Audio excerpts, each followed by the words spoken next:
चलिए सभी लोगों को नमस्ते।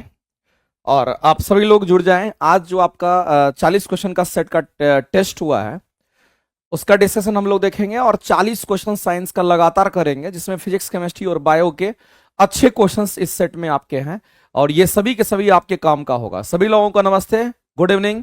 शुरुआत करते हैं हम लोग अपने सेशन का।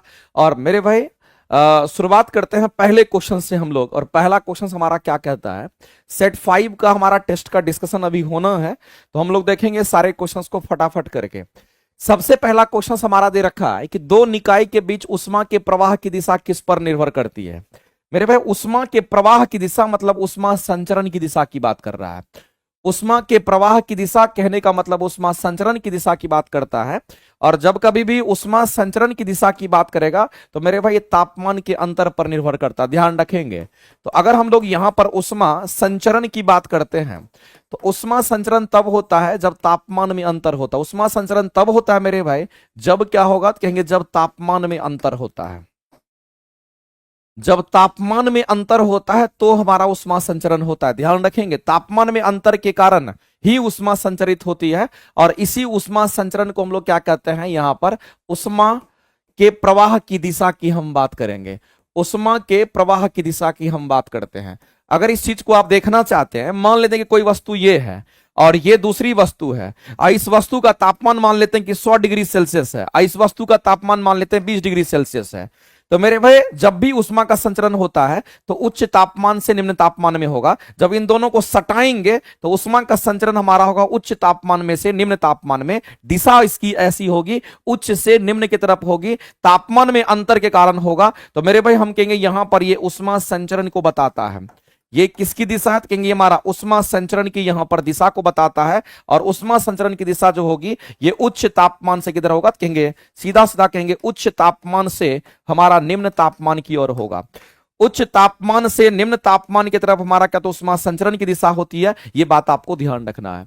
तो जाहिर सी बात इनके तापमान पर निर्भर करेगा। तो मेरे भाई हम लोग डायरेक्ट इस क्वेश्चन के आंसर कर सकते हैं, उनके अपने अपने तापमान पर निर्भर करेगा। अगर तापमान समान होगा तो उष्मा संचरण नहीं होता है। उष्मा का संचरण तभी होगा जब तापमान में अंतर होगा। हम कहेंगे बताओ ऐसा कि अगर ये 100 डिग्री सेल्सियस पर है और दूसरा भी वस्तु हमारा कितने डिग्री पर है, तो ये भी 100 डिग्री सेल्सियस पर है। हमें ये बताइए कि 100 यहां भी 100 यहां पे, इसमें उष्मा संचरण होगा? तो आप कहोगे सर इसमें तो उष्मा संचरण नहीं होगा, क्योंकि यहां उष्मा संचरण का अगर बात करते हैं तो यहां भी तापमान वही है, यहां भी तापमान वही है। जब समान तापमान होता है तो मेरे भाई ऐसी परिस्थिति में उष्मा संचरित नहीं होती है।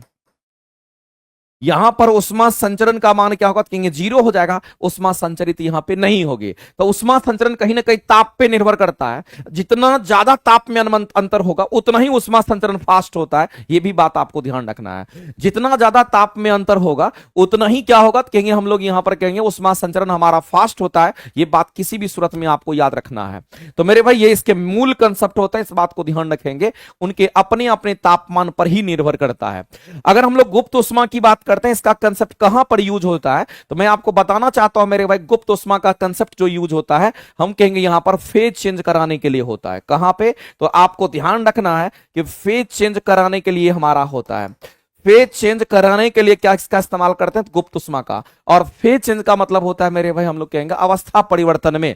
जैसे कि अगर आप ऐसा कह सकते हैं कि अगर 0 डिग्री सेल्सियस पर हमारा पानी है और 0 डिग्री सेल्सियस पर हमको बर्फ बनाना है, यानी कि जो बर्फ बनेगा वो भी हमारा 0 डिग्री सेल्सियस पर अगर होना है, ये भी 0 डिग्री सेल्सियस पर, तापमान सेम होगा, तब जो इसमें आप उष्मा देंगे फेज चेंज करने के लिए, यानी मेरे पास पानी से बर्फ बनने के लिए, इसी उष्मा को हम यहां पर गुप्त उष्मा कहते हैं। तो गुप्त उष्मा हमारा फेज चेंज करने के लिए आता है। पानी से बर्फ बना देना या बर्फ से पानी बना देना, वहां पर गुप्त उष्मा का इस्तेमाल होता है, ध्यान रखेंगे। और विशिष्ट उष्मा का इस्तेमाल कहां पे होता है ये भी आप जान लीजिए, क्योंकि क्वेश्चंस मेरे भाई एक एक क्वेश्चंस आपसे पूछता है। तो विशिष्ट उष्मा का कंसेप्ट वहां इस्तेमाल होता है जहां तापमान में अंतर कराने की बात होती है। जहां तापमान में परिवर्तन कराने की बात होती है, जहां तापमान में परिवर्तन कराने की बात होती है, कराने की अगर बात करते हैं तो वैसी परिस्थिति में मेरे भाई हम कहते हैं कि विशिष्ट उष्मा का कंसेप्ट यूज होता है। अगर मान लेते हैं कि पानी है और पानी का तापमान कितना 60 डिग्री है, अगर मान लेते पानी है नॉर्मल जो पीते हैं 20 डिग्री सेल्सियस है, और पानी को गर्म पानी कर दिए, पानी का तापमान 60 डिग्री सेल्सियस कर दिए, तो मेरे भाई पानी के तापमान में अंतर कराए कि नहीं कराए, उसमें विशिष्ट उष्मा का कंसेप्ट काम करता है।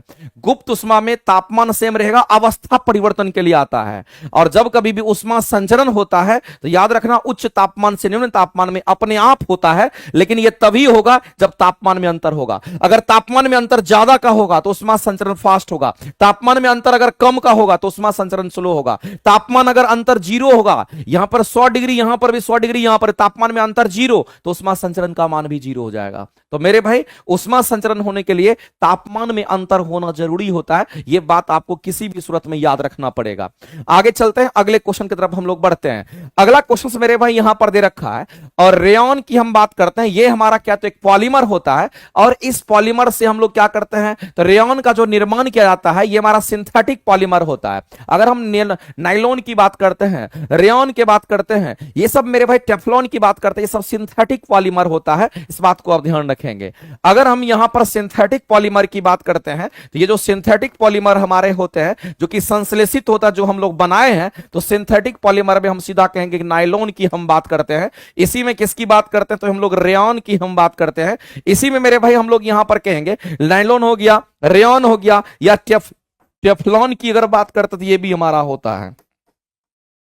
टेफ्लॉन की बात करते थे ये भी हमारा होता है। ये सभी के सभी हमारे क्या सिंथेटिक पॉलीमर होते हैं। लेकिन मेरे भाई ये सब पॉलीमर किससे बनता है तो आप ध्यान रखना, इसमें भी आपको ध्यान रखना। अगर हम बात करते हैं किसका, इस रेयॉन पॉलीमर की अगर बात करते हैं तो रेयॉन पॉलीमर का जो निर्माण होता है, आपको ध्यान रखना इस पॉलीमर का जो निर्माण होता है वो किससे होता है तो इस पॉलीमर का निर्माण सेलुलोज फाइबर से होता है।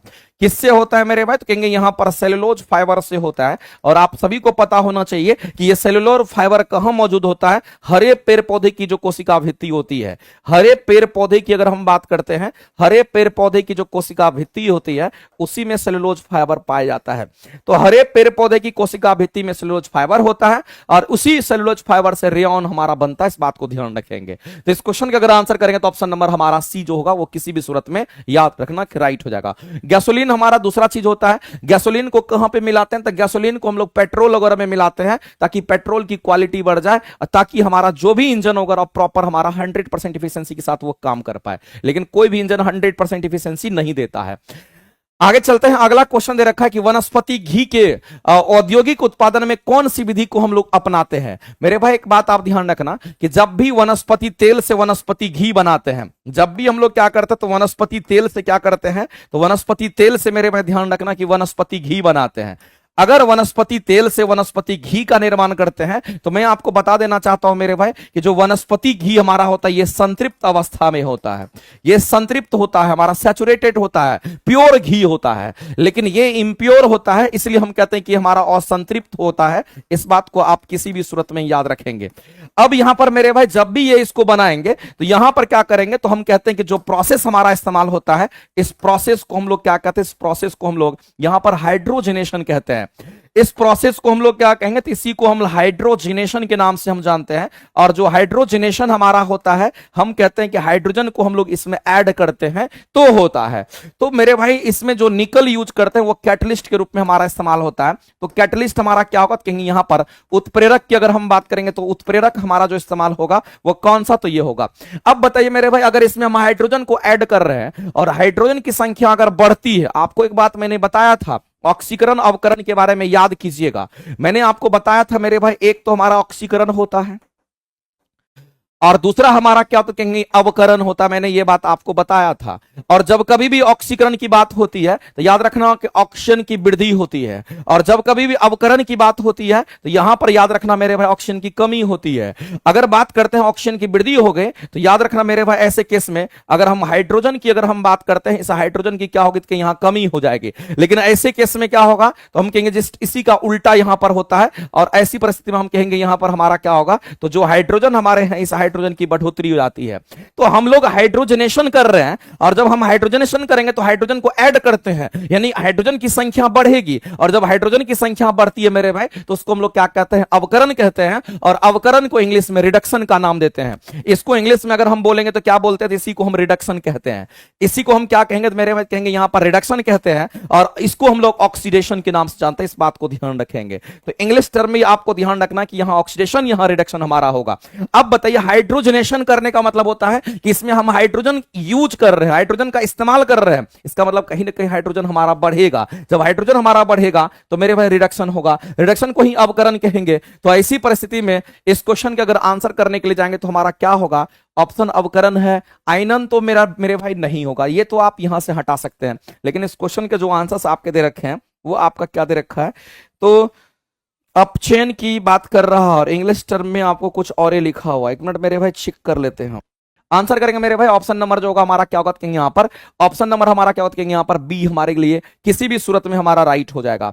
तो हम लोगों को ध्यान रखना है कि इसमें थोड़ा सा गलती दे रखा था, एक जगह आप सुधार कर लीजिएगा। ऑप्शन ए जो आपका होगा वो उसको उपचयन कहेंगे, जो कि हमारा ऑक्सीडेशन होता है, और ऑक्सीडेशन दूसरा ऑप्शन जो हमारा ये अपचयन का है जिसको रिडक्शन कहेंगे। ये उल्टा पुल्टा लिखा हुआ था, इसीलिए सुधार कर लीजिएगा। तो मेरे भाई रिडक्शन से हमारा अपचयन होता है और ऑक्सीडेशन हमारा उपचयन होता है। इसको ऑक्सीकरण कहते हैं, इसको अवकरण कहते हैं, गलत नाम नहीं लिखना है। इसको अवकरण भी कहते हैं, इसको हम लोग ऑक्सीकरण कहते हैं। तो मैंने आपको बोला कि जब वनस्पति तेल से वनस्पति घी बनाते हैं और संतृप्त को अगर हम संतृप्त करते हैं तो जो प्रोसेस यूज करते हैं उसको हाइड्रोजनेशन कहते हैं। हम हाइड्रोजन गैस के प्रेजेंस में करते हैं, इसका मतलब हाइड्रोजन हम इसमें ऐड करते हैं। तो होता क्या है मेरे भाई, हाइड्रोजन की संख्या इसमें बढ़ जाती है। जब हाइड्रोजन बढ़ेगा तो जाहिर सी बात अवकरण होगा, रिडक्शन होगा, यानी अपचयन होगा। आंसर करेंगे ऑप्शन नंबर बी आपका करेक्ट हो जाएगा। तो ये सारी परिस्थिति में उत्प्रेरक भी आपको याद रखना है, इस प्रोसेस को भी आप याद रखेंगे। चलते हैं आगे और अगला क्वेश्चन हम लोग देखते हैं। नेक्स्ट अगला क्वेश्चन मेरे भाई बता दीजिए, कहता है यकृत में अगर हम लोग बात करते हैं एमिनो अम्ल ग्लूकोज उत्पन्न करने के लिए पायरुवेट में परिवर्तन हो सकता है। बताइए इस अभिक्रिया को हम लोग क्या कहते हैं, ये कौन सा रिएक्शन हमारा होता है। तो मेरे भाई आप ध्यान रखेंगे, इसको हम लोग क्या कहते हैं, ग्लूकोनिमोजेनेसिस के नाम से हम लोग जानते हैं, ध्यान रखेंगे। यानी हमारे यकृत की बात हो रही है, और इस यकृत में क्या होता है, कहेंगे इसी यकृत में हमारे अन्य एमिनो अम्ल जो कि एलाइन के नाम से हमारा जाना जाता है, एलानाइन के नाम से जानते हैं, इसको अन्य एमिनो एसिड का नाम है, ये हमारा एमिनो एसिड का नाम है। और कहता है ग्लूकोज उत्पन्न करने के लिए पायरुवेट में परिवर्तन हो सकता है। इस अभिक्रिया को क्या कहते हैं, तो याद रखना ग्लूकोनिमोजेनेसिस के नाम से हम लोग इसको जानते हैं। ग्लाइकोलिसिस हमारा दूसरा होता है। ग्लाइकोलिसिस हमारा कहां पे, ग्लाइकोलिसिस हमारा साइटोप्लाज्म में होता है, और साइटोप्लाज्म में एटीपी का निर्माण करता है, और वो चीज हमारे कोशिका द्रव्य में ही होता है। अगला, किसी जीवित शरीर के भीतर की कोशिका या इस बात को समझेंगे मेरे भाई, ये भी डेफिनेशन लेगा। किसी जीवित शरीर के भीतर कोशिका या उत्तक की मृत्यु को क्या कहते हैं, इसको हम लोग नेक्रोसिस के नाम से जानते हैं। ये बस डेफिनेशन आपको याद रखना है। आगे चलते हैं। निम्नलिखित में से ये क्वेश्चंस मेरे भाई एकदम आसान सा पूछा गया है, और कहता है क्वेश्चंस में क्या, तो उस पर हम लोग चलते हैं। कह रहा निम्नलिखित में कौन सा मानव मूत्र का असामान्य घटक है, इसको अंडरलाइन करेंगे मेरे भाई। मानव मूत्र का एक असामान्य घटक आपसे पूछा गया कि कौन सा हमारा होगा। तो मेरे भाई एक बात बताइए, अगर मानव मूत्र की असामान्य घटक की बात कहते हैं तो हमारे मूत्र में क्या मौजूद है, सोडियम होता है। हमारे मूत्र में क्या होगा, तो कहेंगे यूरिया होगा। हमारे मूत्र में भी मेरे भाई एल्बुमिन नहीं होता है, क्योंकि एल्बुमिन की अगर हम बात करते हैं तो ये एल्बुमिन हमारा क्या, तो ब्लड की प्रोटीन होती है, ब्लड में होता है। ये किस में होगा मेरे भाई, तो ये ब्लड के प्रोटीन है, तो ये ब्लड में होता है, ये मूत्र में नहीं होता है, ये ब्लड के प्रोटीन है मेरे भाई। इस बात को आप ध्यान रखेंगे, एल्बुमिन जो ब्लड को गाढ़ा बनाता है। तो ये हमारे यूरिया, ये हमारे कहां पे, कहेंगे यूरिन में नहीं होता। इस तरीके से हम आंसर करेंगे मेरे भाई। और सामान्य घटक जो उसमें नहीं होगा एल्बुमिन करेंगे, और एल्बुमिन हमारा जो ब्लड का प्रोटीन होता है ये ब्लड को गाढ़ा भी बनाता है। इस बात को आप ध्यान रखेंगे। तो मेरे भाई इस तरीके से आंसर करना है। असामान्य घटक मतलब नहीं होता है, यानी कहने असामान्य घटक मतलब एबनॉर्मल कंपोनेंट जो उसमें नहीं होता है, यही आप कह लीजिए। इसके हिसाब से आप आंसर कर लीजिए। आगे चलते हैं। अगला है, इस क्वेश्चन के अगर हम लोग आंसर करेंगे तो हम लोगों को बोला गया इतना ओम प्रतिरोध वाले परिपथ में 150 वोल्ट लगाया जाता है, तो प्रतिरोध द्वारा कुल खर्च की शक्ति कितनी होगी। अगर मेरे भाई शक्ति की कैलकुलेट की बात करते हैं तो पावर हमारा क्या होता है, तो पावर का फॉर्मूला हम लोग जानते हैं कि V स्क्वायर अपन में R होता है। आप याद रखिएगा पावर का फॉर्मूला VI, आप याद रखिएगा पावर का फॉर्मूला V स्क्वायर अपन में R, आप याद रखिएगा पावर का फॉर्मूला हमारा क्या होगा, यहां पर I स्क्वायर R होगा। तो मेरे भाई ये सब पावर का फॉर्मूला हमारा होगा।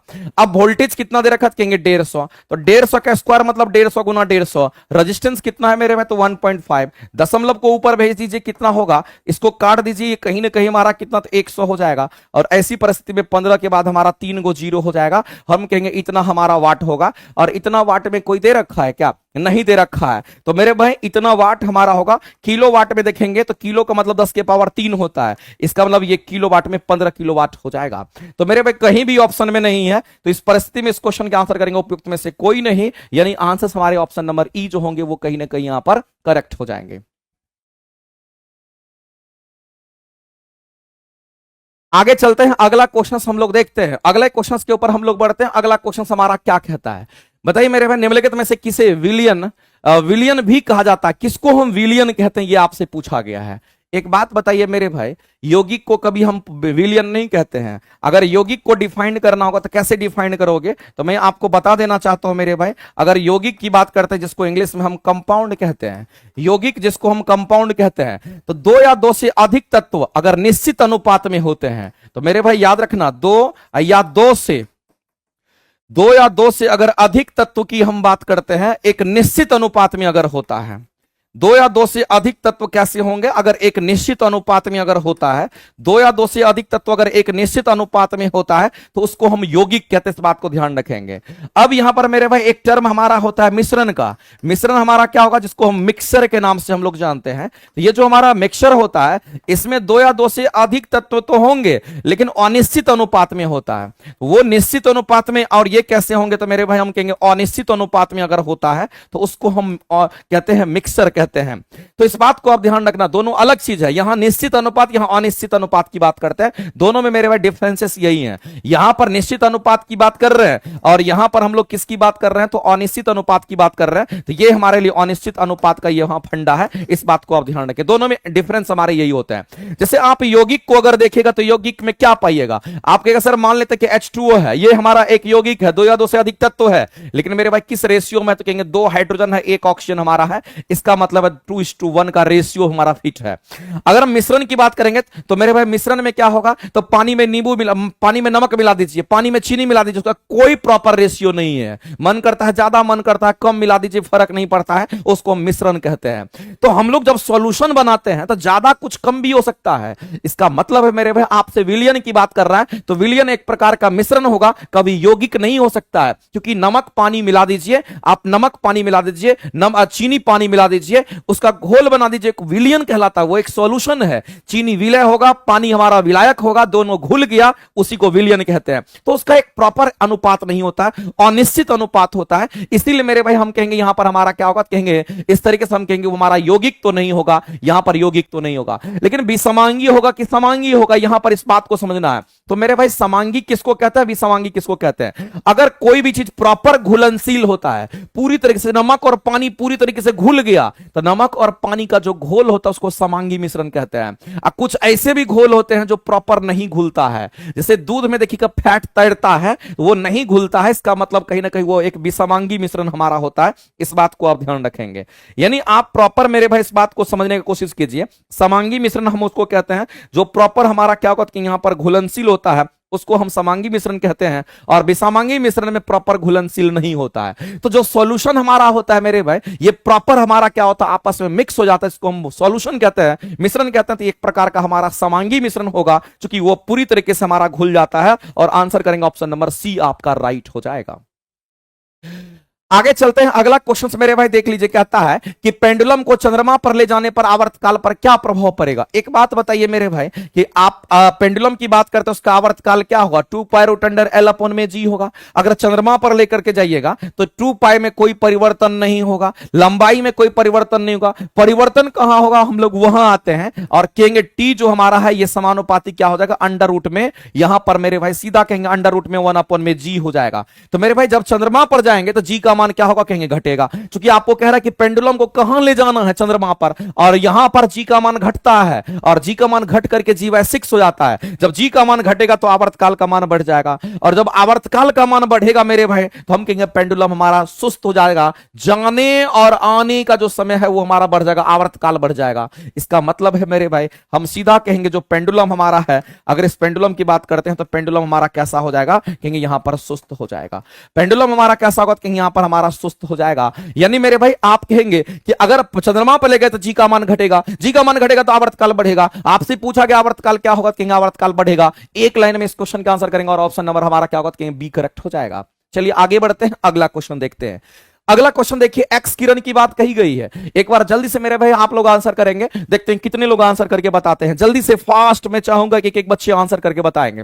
अगर आप इस क्वेश्चन को देखते हैं, एक्स किरण की बात कही गई है, तो आप समझ लीजिए कि विद्युत चुंबकीय तरंग की हम बात करते हैं, और जो विद्युत चुंबकीय तरंग हमारा होता है जो कि प्रकाश तरंग के रूप में होता है, इसी में देखिएगा तो आपको गामा रे, इसी में देखिएगा तो आपको एक्सरे, इसी में देखिएगा तो आपको परावैंगनी किरण जिसको हम लोग यूवी रे कहते हैं, इसी में देखिएगा तो आपको यहां पर विजिबल रे की हम बात करते हैं, इसी में देखिएगा मेरे भाई तो आपको यहां पर इंफ्रा की बात करें, इसको अवरक्त किरण के नाम से हम लोग जानते हैं, इसी में देखिएगा तो आपको माइक्रोवेव भी मिलेगा, और इसी में देखिएगा तो आपको यहां पर रेडियो वेव भी मिलेगा। मेरे भाई एक बात बताइए, आपसे एक्स किरण की बात कही गई है, और एक्स किरण कहां पे है, तो कहेंगे एक्सरे हमारा यहां पर, इसी को एक्स किरण कहते हैं। एक बात बताइए, जो विद्युत चुंबकीय तरंग हमारा होता है वो कैसा होता है मेरे भाई, तो अनुप्रस्थ तरंग होता है। तो कहेंगे एक विद्युत चुंबकीय तरंग होगा, यह एक अनुप्रस्थ तरंग होगा, यानी ये दोनों स्टेटमेंट सही है, ये स्टेटमेंट गलत है, इसका मतलब दो स्टेटमेंट हमारे करेक्ट होंगे, तो उपयुक्त में से एक से अधिक के साथ जाएंगे, और ऑप्शन नंबर डी आपका राइट हो जाएगा।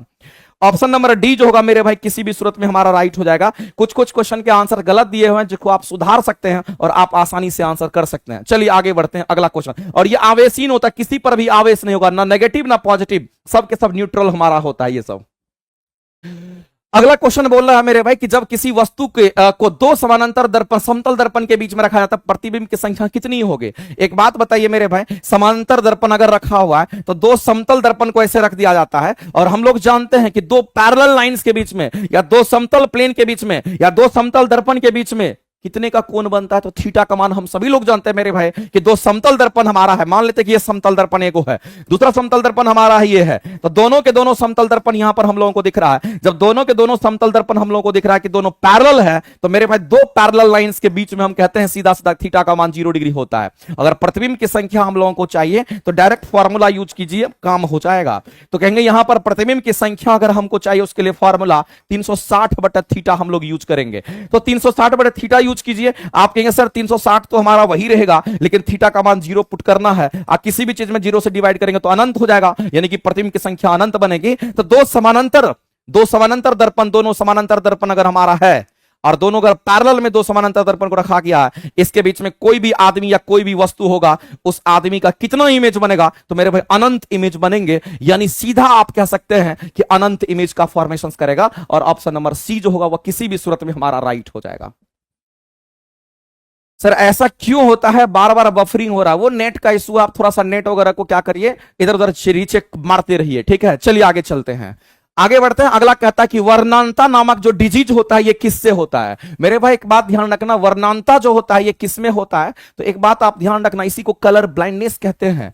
इसी को हम क्या कहते हैं, इसी को हम कलर ब्लाइंडनेस के नाम जानते हैं, ये हमारा कलर ब्लाइंडनेस है। और याद रखना कलर ब्लाइंडनेस मेरे भाई क्यों होता है, तो हमारे आंख के पीछे वाला जो हिस्सा जिसको रेटिना कहते हैं, उसके पीछे में रड सेल और कोन सेल होता है। और कलर ब्लाइंडनेस की अगर हम बात करते हैं तो आपको ध्यान रखना ये ड्यू टू कैसे होता है, कहेंगे ड्यू टू हमारा क्या होता, कहेंगे ये कोन सेल के अब्सेंट होने की वजह से होता है। इस बात को आप ध्यान रखिएगा, ये किसके कारण होगा, कोन सेल के अब्सेंट होने की वजह से ये हमारा होता, बस इस बात को ध्यान रखें, अब्सेंट होने की वजह से, कोन सेल के अब्सेंट होने की जो वजह होती है उसकी वजह से होता है, और ये जेनेटिक डिजीज है मेरे भाई, इस बात को ध्यान रखना, ये एक आनुवांशिक बीमारी होता है, इसका कोई इलाज नहीं है, इस बात को आप ध्यान रखिए, ये आनुवांशिक बीमारी होता है, ये बात ध्यान रखना।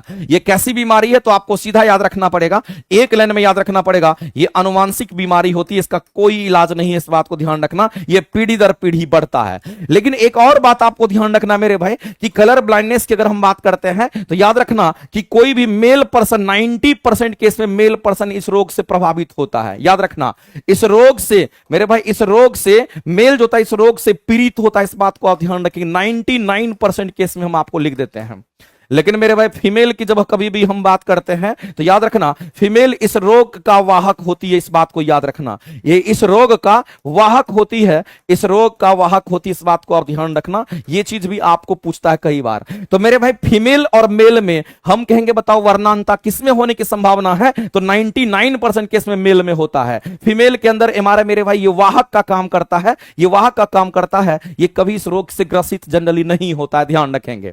अब बोला है किसी को वर्णांता रोग अगर हो गया, इसका कोई इलाज नहीं है मेरे भाई, ये अनुवांशिक बीमारी, इसका कोई इलाज नहीं है, इस बात को ध्यान रखना, इसका कोई इलाज नहीं है। आप ही बताओ मेरे भाई, इसका जब कोई इलाज नहीं होगा तो जाहिर सी बात, इसका कोई अगर इलाज नहीं होता है तो जाहिर सी बात है कि इसमें कुछ भी आप यूज नहीं कर सकते हैं। सीधा कहेंगे मेरे भाई उपयुक्त में से कोई नहीं, क्योंकि हम कोई भी चीज लगा करके, कोई चश्मा में कुछ भी लगा करके हम इसको सुधार नहीं सकते हैं। कलर ब्लाइंडनेस में होता क्या है कि आपको प्राइमरी कलर जैसे रेड ब्लू ग्रीन की बात करते हैं, लाल हरा और नीला की बात करते हैं, धुंधला दिखाई देता, स्पष्ट रूप से आपको क्लियर नहीं होगा, तो मेरे भाई उसकी वजह से होता है। तो हमारे आंखों में एक तो कौन सेल होता है, हमारे आंखों में एक रड सेल होता है। तो जो रड सेल हमारे आंखों में होता है मेरे भाई, अगर किसी में रड सेल की संख्या ज्यादा होती है तो याद रखना उसको कम प्रकाश में भी दिखाई देता है। तो हमारी आंखों में रड सेल होता है और कौन सेल होता है, अगर किसी की आंखों में रड सेल की संख्या ज्यादा है उसको कमो प्रकाश में दिखाई देता है, जैसे कि बिल्ली है, या जैसे कि आप ऐसे समझिए उल्लू की बात करते हैं, रात में भी उसको दिखाई देता है, रात में जबकि प्रकाश की मात्रा बहुत कम होती है तब भी उसको दिखाई देता है, क्योंकि उसके आंखों में रेड सेल की संख्या ज्यादा होती है, इसलिए ऐसा होता है। यह भी बात आपको किसी भी सूरत में याद रखना पड़ेगा, क्योंकि मेरे भाई क्वेश्चंस तो हर एक जगह से निकल करके आता है। आगे चलते हैं, अगला क्वेश्चन कहता है कि एमाइलेज एंजाइम जो होता है वो हमारा सीक्रेट कहां से करता है, ये आपसे बोला गया है। तो मेरे भाई एक बात बताइए, हमारे पास पेंक्रियाज दे रखा है तो हम लोग डायरेक्ट आंसर करेंगे कि हमारा पेंक्रियाज यहां पर करेक्ट हो जाएगा, पेंक्रियाज हमारा राइट हो जाएगा और आंसर करेंगे हम ऑप्शन नंबर ए करेक्ट हो जाएगा। क्योंकि हम लोग जानते हैं अगर हम यहां पर पेंक्रियाज की अगर बात करते हैं तो इसी पेंक्रियाज को अग्न्याशय कहते हैं, इसी से हार्मोन का सिक्रेशन होता है और इसी से मेरे भाई एंजाइम का भी सिक्रेशन होता है। तो एंजाइम का भी सिक्रेशन करेगा और ये हार्मोन का भी सिक्रेशन करता है। और जिस एंजाइम का सिक्रेशन करता है वो कौन कौन एंजाइम होगा, तो याद रखना एक लाइपेज एंजाइम होता है, याद रखना मेरे भाई यहां पर एमाइलेज एंजाइम की हम बात करते हैं, याद रखना मेरे भाई यहां पर कि हमारे क्या होंगे, कहेंगे एक ट्रिप्सिन एंजाइम भी होता है, इस बात को ध्यान रखेंगे।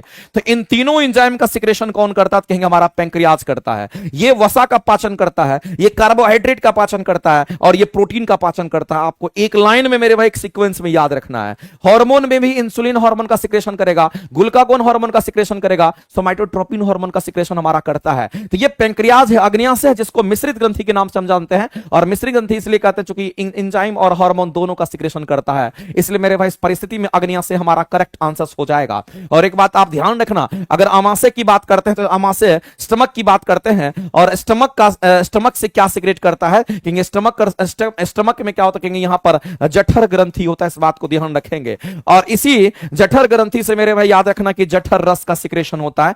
एक लाइन में कहानी, जठर रस का सिक्रेशन हमारा यहीं से होता है। और इसी जठर रस का जो मुख्य घटक हमारा होता है वो किसको कहते हैं, तो इसी जठर रस का मुख्य घटक हमारा यहां पर हम सीधा कहेंगे HCl माना जाता है, इस बात को ध्यान रखेंगे। और ये HCl जो होता है मेरे भाई याद रखना है कि ये HCl हमारा क्या करता है, जो कि मुख्य घटक के रूप में हमारा होता है, जो कि जठर रस हमारा सिक्रेट करता है। ये जठर रस में हम कहते हैं HCl हमारा होता है, जो कि हमारे जठर ग्रंथि से सिक्रेट करता है, इस बात को ध्यान रखेंगे। कौन कौन चाहता है कि कॉमन पेपर का डिस्कशन, कॉमन पेपर का भी डिस्कशन हो रहा है, एप्लीकेशन पर हो रहा है, platform by Naveen Kumar Singh applications पर हो रहा है उसका डिस्कशन, ठीक है। चलिए आगे चलते हैं और मेरे भाई अगला क्वेश्चन हम लोग देखते हैं। अगला कहता है मेरे भाई वृक्क की बात कर रहा है, किडनी की बात कर रहा है। एक बात बताइए, वृक्क को ही तो किडनी कहते हैं, और हम सभी लोग जानते हैं जब हम किडनी की बात करते हैं तो किडनी का जो आकार होता है मेरे भाई ये बीम आकार का होता है, इस बात को आप सभी लोग जानते हैं। ये हमारा कैसा होगा, कहेंगे बीम शेप का हमारा किडनी होता है। और जब आप किडनी को देखिएगा तो दोनों तरफ से किडनी हमारा होता है, कुछ इस तरीके का ये हमारा किडनी होता है, इस बात को ध्यान रखेंगे। ये किस आकृति का होगा, कहेंगे ये जिस आकृति का होगा उसको कहते हैं ये हमारा बीम शेप का किडनी होता है। इसी के अंदर मेरे दोनों तरफ होता है, कोई एक तरफ की बात नहीं करते हैं। इसी में आपको ध्यान रखना है कि इसी में हमारा कैसा होगा, कहेंगे दोनों तरफ का हमारा बनता है और इसी को कहते हैं ये हमारा बीम शेप का होता है। इसमें होता क्या है मेरे भाई, तो पिरामिड का स्ट्रक्चर होता है, ऐसे करके पिरामिड का हमारा स्ट्रक्चर होता है, है, ध्यान रखेंगे। ऐसे करके ये पिरामिड के जैसे संरचना होती है, और ये पिरामिड के जैसे संरचना जो हमारा होता है इसको हम लोग क्या कहते हैं, तो वो भी आपको ध्यान है। ये अंदर का पार्ट हमारा होता है, इस तरीके की ये संरचना में हमारा पिरामिड के शेप का हमारा होता है। यहां पर भी अगर आप देखेंगे तो ये भी हमारा कैसा होता है, पिरामिड शेप का, इस तरह से ये इस तरीके से पिरामिड शेप का हमारा बना होता है। ध्यान रखेंगे मेरे भाई, इस तरीके से यहां देखेंगे पिरामिड शेप का होता है। जो पिरामिड शेप का अंदर वाला होता है ये हम कहते हैं कि ये पिरामिड के आकृति का होता है। याद रखेंगे ये कैसा होगा, तो कहेंगे यहां पर ये पिरामिड शेप का हमारा होता है। और आपको ध्यान रखना है कि जो पिरामिड शेप का होता है इसी को हम मेडुला के नाम से जानते हैं। मेडुला किसको कहते हैं, तो मेरे भाई किडनी के अंदर भी हमारा मेडुला होता है, जिसको पिरामिड शेप का होता है। इसके बाहरी भाग को क्या कहते हैं, कॉर्टेक्स के नाम से जानते हैं। इसको हम कहेंगे जो बाहरी परत होती है, इसकी बाहरी परत को क्या कहते हैं, तो ये कॉर्टेक्स कहलाता है। इस बात को ध्यान रखेंगे, ये हमारा कॉर्टेक्स होता है। अंदर की जो परत होती है उसको हम लोग मेडुला कहते हैं। तो मेरे भाई आपसे बाहरी परत पूछा है, आपसे भीतरी भाग पूछा है, तो आप कहिए बाहरी परत और हमारा भीतरी परत, यानी कहने का मतलब बाहरी बोलेगा मेरे भाई तो हम कहेंगे यहां पर सीधा सीधा हमारा कॉर्टेक्स हो जाएगा, इसके लिए हम कहेंगे ये हमारा कॉर्टेक्स होगा। और भीतरी की बात अगर करते हैं तो इसके लिए मेरे भाई यहां पर हमारा मेडुला हो जाएगा। इस बात को आप ध्यान रखेंगे, यानी कॉर्टेक्स और मेडुला हमारा करेक्ट आंसर होगा। और ऑप्शन नंबर हम लोग चूंकि बाहरी बोलेगा तब कॉर्टेक्स होगा, इसलिए पहले है, और भीतरी बोलेगा तो हम कहेंगे मेडुला बोलेंगे। ये ना आंसर नहीं करेंगे, उल्टा फुल्टा नहीं करेंगे, आंसर करेंगे ऑप्शन नंबर ए जो होगा हमारा किसी भी सूरत में यहां पर करेक्ट आंसर हो जाएगा। ब्लड का फिल्ट्रेशन अगर होता है तो कहां होता है, कहेंगे ब्लड का फिल्ट्रेशन मेरे भाई यहां ध्यान रखना, ब्लड का फिल्ट्रेशन हमारे कहां पे होता है, तो किडनी ही करता है। यूरिन का भी फिल्ट्रेशन करता है मेरे भाई, इस बात को आप ध्यान रखेंगे। आपके लिए अलग अलग बैचेस अवेलेबल है। अगर थ्योरी की क्लासेस अगर करनी है तो अखंड ज्योति बैच की क्लासेस हमारी चल रही है, फिजिक्स केमिस्ट्री बायो की क्लासेस चल रही है। ये पुरानी क्लासेस है, पहले से चल रहा है, इसमें कुछ चैप्टर पढ़ाया हुआ है। अगर आपकी थ्योरी बहुत वीक है तो आप पुराने चैप्टर को भी पढ़ सकते हैं, जो पढ़ाया हुआ उसमें पढ़ाया हुआ है आपका, और ये क्लासेस भी चल रहा है।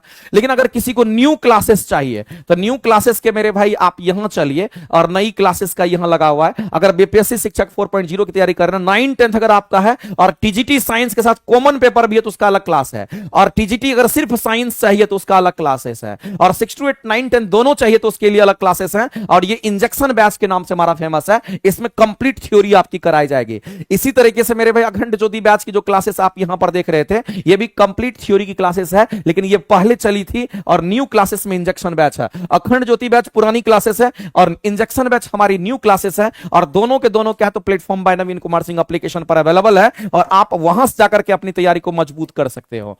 अगला हम लोग कहते हैं मेरे भाई, यहां पर हम कहते हैं कि रक्त शर्करा को नियंत्रित करने के लिए इंसुलिन का स्रावन किस ग्रंथि से होता है। एक बात तो मेरे भाई क्लियर हो गया, ये बात हम लोग जानते भी हैं कि जब हम पैंक्रियाज की हम बात कर रहे थे तो इसी पैंक्रियाज में समझते हैं, इसी पैंक्रियाज के अंदर हमारा क्या होता है मेरे भाई, तो कहेंगे सीधा सीधा कि हार्मोन का भी सिक्रेशन होता है। अब कौन कौन से हार्मोन का सिक्रेशन होगा, तो एक बात याद रखना, हमारे इस पैंक्रियाज में क्या होता है, कहेंगे इस पैंक्रियाज के अंदर मेरे भाई हमारा क्या होता है, आइलेट्स ऑफ लैंगरहांस कहते हैं इसको हम लोग क्या कहेंगे, तो यहां पर आइलेट्स ऑफ लैंगरहांस होता है, इसी को कहते हैं, ये हमारा आइलेट्स ऑफ लैंगरहांस होता है, जिसको आइलेट्स ऑफ लैंगरहांस कहते हैं। इसी आइलेट्स ऑफ लैंगरहांस में मेरे भाई अल्फा सेल होता है, इसी में क्या होगा कहेंगे यहां पर हमारा बीटा सेल होता है, और इसी में याद रखना मेरे भाई कि यहां पर हमारा डेल्टा सेल भी होता है। लेकिन याद रखना जो अल्फा सेल होता है ये ग्लूकागोन हार्मोन का सिक्रेशन करता है, ये किसका कहेंगे, ये ग्लूकागोन हार्मोन का सिक्रेशन करता है, याद रखना है। और जो बीटा सेल हमारा होता है यही इंसुलिन हार्मोन का सिक्रेशन करता है, ये चीज आपको ध्यान रखना। तो इंसुलिन हार्मोन का अगर सिक्रेशन कोई करता तो कहेंगे हमारा बीटा सेल से होता है, और डेल्टा सेल क्या करता कहेंगे सोमैटोट्रोपिन हार्मोन का सिक्रेशन करता है, ध्यान रखेंगे। ये हमारा किसका तो कहेंगे यहां पर सोमैटोट्रोपिन हार्मोन का सिक्रेशन यहां पर करता है, इस बात को आप ध्यान रखेंगे। सोमैटोट्रोपिन हार्मोन का सिक्रेशन डेल्टा सेल से होता है। अब मामला है मेरे भाई कि ये इंसुलिन जो हमारा हार्मोन होता है इसका काम क्या है, तो यहां पर बोला गया है ये इंसुलिन क्या करता है, ब्लड में ग्लूकोज लेवल को कंट्रोल करता है, याद रखेंगे। तो मेरे भाई आपको मैं बता देना चाहता हूं कि जब कभी भी इंसुलिन की बात होती है तो ये इंसुलिन हमारा क्या तो हार्मोन है जो हमारे पैंक्रियाज में सिक्रेट करता है बीटा सेल से। इसका कार्य क्या है तो ये आपको ध्यान रखना है, इसके एक ही फंक्शन है, हमारे ब्लड में ग्लूकोज लेवल को क्या करता है, ग्लूकोज लेवल को मेरे भाई ये कंट्रोल करने का काम करता है। तो अगर किसी में इंसुलिन की कमी होगी उसको मधुमेह डिजीज होता है, लेकिन ये सिक्रेट कहां से करता है तो कहेंगे पैंक्रियास से करता है, थाइमस ग्लैंड से करेगा नहीं, पिट्यूटरी से करेगा नहीं, यकृत से करेगा नहीं मेरे भाई, इसमें से किसी से भी नहीं करता। किससे तो कहेंगे यहां पर पैंक्रियास की हम बात करते हैं, इसको यहां पर अंग्रियाशय के नाम से हम लोग जानते हैं, तो ये अलग ग्रंथि हमारा होता है नहीं। तो इस तरीके से आंसर हम लोग करेंगे, इसमें कहीं से कोई दिक्कत हमारा नहीं होता है। बताइए मेरे भाई, इस तरीके से आपको ध्यान रखना है। आगे चलते हैं। गन मेटल हमारा जो होता है कॉपर, टीन और जिंक का मिश्र धातु होता है, इसको हम लोग गन मेटल कहते हैं। निम्नलिखित में से कौन सा सही नहीं बोला गया है? अब बताइए मेरे भाई, तापमान के बढ़ने पर वायु का ध्वनि में वेग बढ़ता है। एक बात हम लोग जानते हैं हमेशा के लिए कि अगर हम वेलोसिटी की बात करते हैं, वेलोसिटी ऑफ साउंड की बात करते हैं, तो याद रखना अंडर रूट में टेम्परेचर का समानुपाती होगा। और अगर तापमान बढ़ेगा, यदि मेरे भाई तापमान बढ़ेगा तो वेलोसिटी ऑफ साउंड बढ़ेगा, यानी तापमान के बढ़ने पर वायु में ध्वनि का वेग बढ़ता है। यह स्टेटमेंट किसी भी सूरत में मेरे भाई सही है, आपको गलत खोजना है। वायु में ध्वनि का वेग दाब पर निर्भर नहीं करता, बिल्कुल नहीं करता है मेरे भाई, इस बात को ध्यान रखना, याद रखना मेरे भाई। ध्वनि की बात करते हैं, ध्वनि वायु दाब पर निर्भर नहीं करता, या फिर आप कह सकते हैं ध्वनि हमारा दाब पर निर्भर नहीं करता है। इस ध्वनि की बात करते हैं तो मेरे भाई ध्वनि की जो गति होती है, ध्वनि की जो गति होती है, याद रखना यह हमारा दाब पर निर्भर नहीं करता है। चाहे कितना भी दाब हमारा बढ़ जा, फर्क नहीं पड़ता, यह दाब पर निर्भर नहीं करता है तो नहीं करता है। एक लाइन में याद रहना चाहिए तो याद रहना चाहिए। ध्वनि की गति मेरे भाई दाब पर निर्भर नहीं करता है। तो मेरे भाई ये स्टेटमेंट कहीं ना कहीं यहां पर भी हमारा करेक्ट है। अगला कहता है आर्द्रता के बढ़ने से क्या होता है? तो मैं आपको बताता हूं मेरे भाई, वेलोसिटी ऑफ साउंड की अगर हम बात करते हैं, अगर वेलोसिटी ऑफ साउंड हमारा कैसा होगा, कहेंगे यहां पर आर्द्रता का हमारा समानुपाती होता है। इसका मतलब यह हुआ मेरे भाई कि जब हमारा यहां पर आर्द्रता ज्यादा होता है तो हम कहेंगे वेलोसिटी ऑफ साउंड भी ज्यादा होता है। इसके बढ़ने से यह बढ़ता है। आर्द्रता का मतलब होता है जलवाष्प की मात्रा हमारे वायुमंडल में ज्यादा होना। अगर जलवाष्प ज्यादा तो कहेंगे आर्द्रता ज्यादा, आर्द्रता ज्यादा तो कहेंगे वेलोसिटी ऑफ साउंड क्या होगा, ज्यादा होता है। तो मेरे भाई आर्द्रता के बढ़ने से वायु में ध्वनि का वेग कहता है कि कम हो रहा है, जो कि गलत दे रखा है। हम कह रहे हैं समानुपाती, हम कहेंगे ज्यादा हो रहा है, तो ये कह रहा है गलत हो रहा है। यानी इस क्वेश्चन का अगर आंसर करेंगे तो ऑप्शन नंबर सी जो हमारा किसी भी सूरत में हमारे क्या तो गलत है, और यही आंसर करेंगे।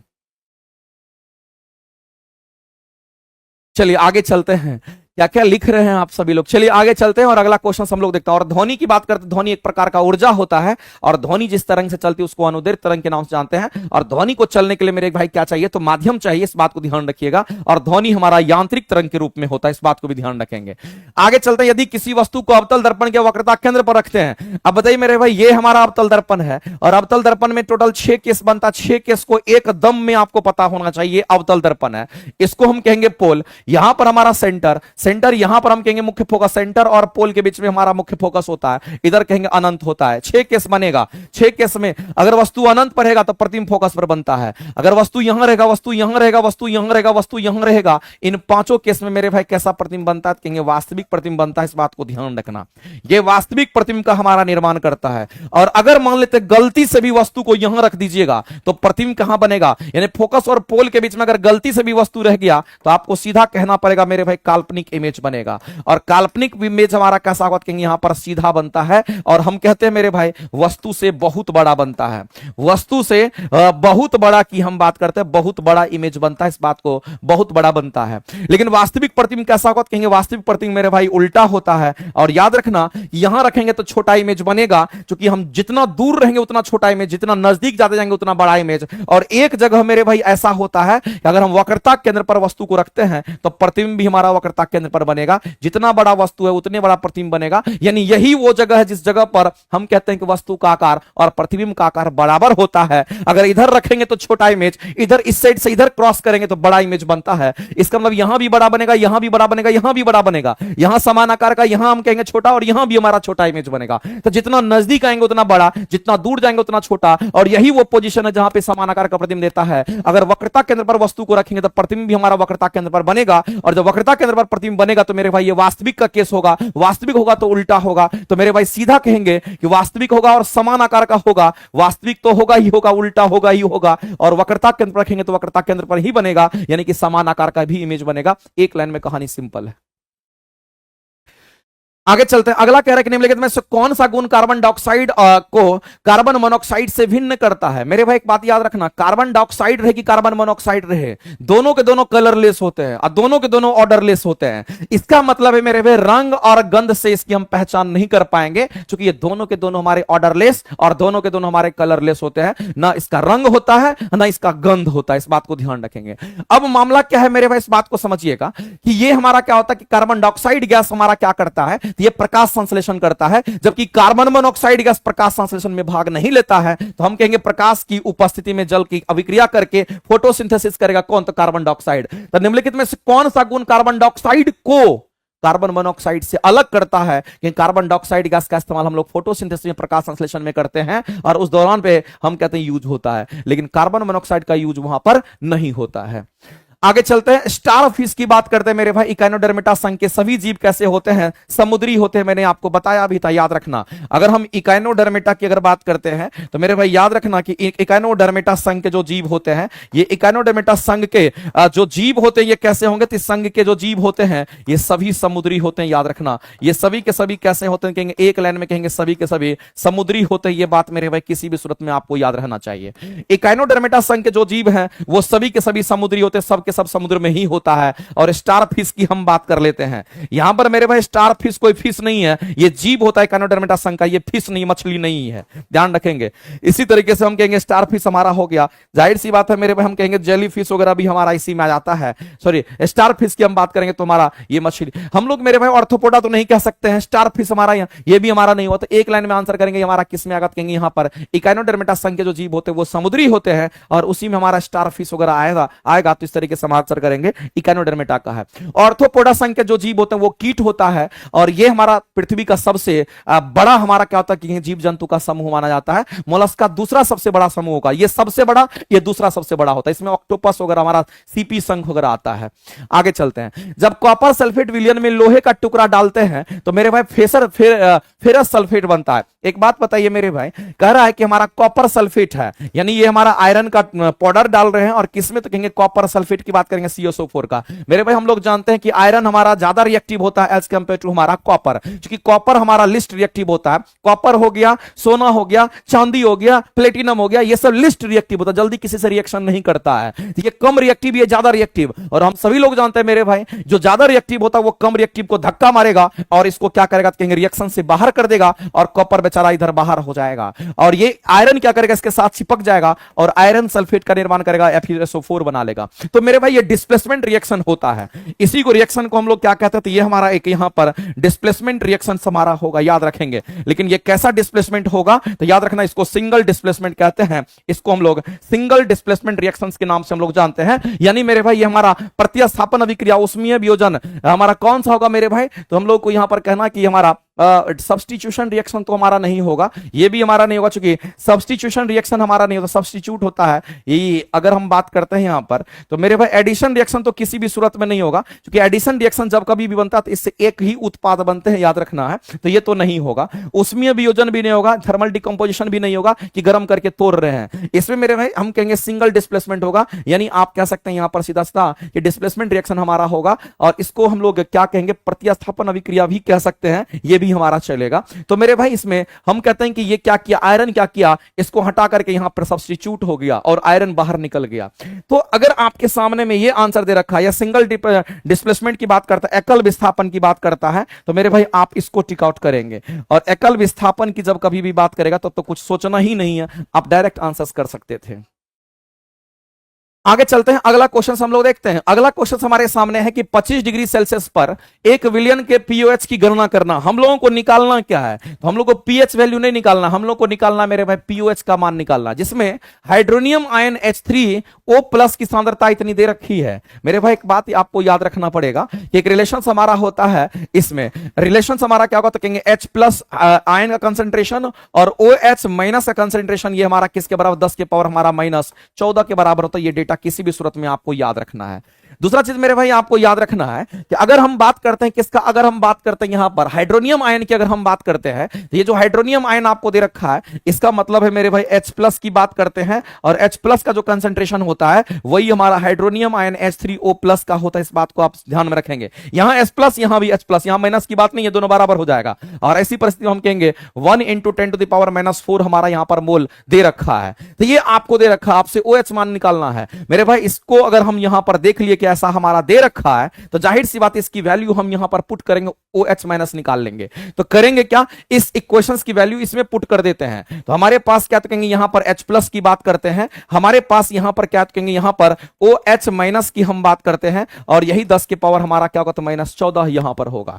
हम क्या करेंगे मेरे भाई? इस H+ सब बराबर है तो यहां पर हम लोग इसको पुट कर सकते हैं और 10 के पावर -10 हो गया। और गुना में हम कहेंगे OH- की हम बात करेंगे कंसेंट्रेशन और ये 10 के पावर हमारा -14 हो जाएगा। यहां से मेरे भाई कैलकुलेट करेंगे और OH माइनस कंसेंट्रेशन को बाहर करेंगे, ये 10 के पावर -14 हमारा ऊपर में होगा और इससे डिवाइड करेंगे 10 के पावर यहां पर -10, ऊपर में जाएगा तो क्या होगा, कहेंगे 10 के पावर -4 बच जाएगा। अब मेरे भाई यहां पर OH की वैल्यू आ गई है। अब कुछ नहीं करना, आपको OH मान निकालना है, तो नेगेटिव लॉग के साथ में क्या करेंगे, आप OH के माइनस का कंसेंट्रेशन रख दीजिए, ये फॉर्मूला होता है हमारा। अब नेगेटिव तो हमारा यहां रहेगा ही, लॉग रहेगा, और OH माइनस कितना निकाले, तो OH माइनस का वैल्यू हमने इतना निकाला है, आप यहां पर मेरे भाई 10 के पावर -4 पुट कर दीजिए। और जानते हैं लॉग सॉल्व करने का ये तरीका होता है कि जो पावर में होगा गुना हो जाता है, तो ऐसी परिस्थिति में हम कहेंगे माइनस माइनस आकर के प्लस कर देगा और +4 हो जाएगा, और यहां पर हमारा कहेंगे यहां पर लॉग हो गया और 10 के पावर हमारा कहेंगे 10 ही बच जाएगा, क्योंकि 4 तो इधर आ गया, और हम कहेंगे लॉग का बेस 10 होता है। तो लॉग 10 और बेस 10, लॉग का बेस हमेशा 10 होता है, ये छुपा हुआ रहता है, लॉग 10 बेस 10, इसकी वैल्यू मेरे भाई 1 होती है। तो यहां पर आप कहेंगे सर ये तो +4 गुना 1, यानी कि POH की वैल्यू कितनी आ गई, तो हम कहेंगे POH का जो मान हमारा होगा वो हमारा यहां पर +4 होगा, ना मेरे भाई A होगा, ना आपका B होगा, ना आपका C होगा। तो मेरे भाई इसमें से आंसर क्या करेंगे, उपयुक्त में से कोई नहीं, आंसर हमारे क्या होंगे, तो कहेंगे POH वैल्यू हमारे क्या होंगे, तो 4 होगी, जो कि एसिडिक नेचर का हमारा होता है।